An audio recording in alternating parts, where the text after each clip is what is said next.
Welcome. In front of me is ASUS ZenBook A14, and in this video I will show you how to use function keys on this laptop.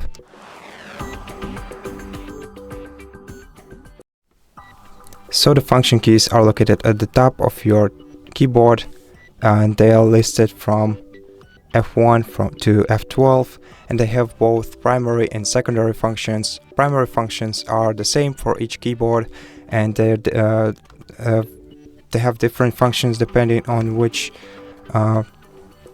applications you are using, but in most cases F1 will call the help menu, F5 will refresh or restart the page, F11 will put your device in the full screen mode, for example when you're watching a video, F12 will open the developer tools in browsers. And to unlock secondary functions which are unique to your laptop, you have to press F1 button and escape at the same time, and make sure that you see locked F1 key icon on your screen.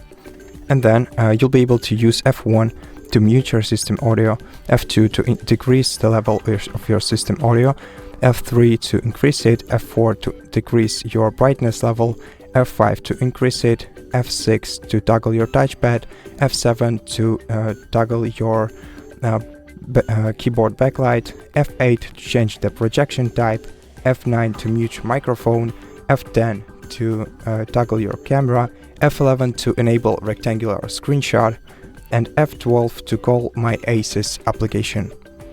And that's it. Thank you for watching this video. If you liked it, consider subscribing to our channel, leave us a like and a comment below, and I'll see you in the next one.